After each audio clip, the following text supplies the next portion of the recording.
இவர் அப்பா தான் இப்படின்னா மகன் கார் பந்தயம் நடத்துறார். கார் பந்தயம் நடத்துறார். கார் பந்தயம் நடத்துறார். பல 100 கோடி ரூபாயில யாரோ ஒருத்தருக்கு தனக்கு வேண்டிப்பட்டவர் யாரு நீங்களே முடிவு பண்ணீங்க.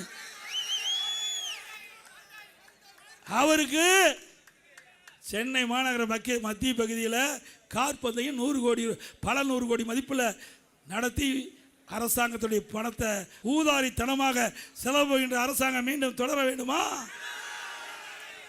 திரு கருணாநிதி குடும்பத்துக்கு மட்டும் ட்ரஸ்டில் 8000 கோடி இருக்குது. 8000 கோடி இருக்குதுங்க, சாதாரண நினச்சிக்காதீங்க. அதிலிருந்து எடுத்து செலவு பண்ணி யார் வேண்டாங்கிறா? யாரும் தடுக்கலையே. அங்கே கடலில் பெரிய கோபுரம் கூட கட்டு, ஒரு மலை மாதிரி கோபுரம் கட்டு, யார் வேண்டாங்கிறா? அவி பணம்னா எடுக்க மாட்டாங்க. அரசாங்க பணம், மக்களுடைய பணத்தை ஊதாரித்தனமாக செலவு பண்ணுவதற்கு யாரும் ஏற்றுக்கொள்ள மாட்டார். ஸ்டாலின் அவர்களே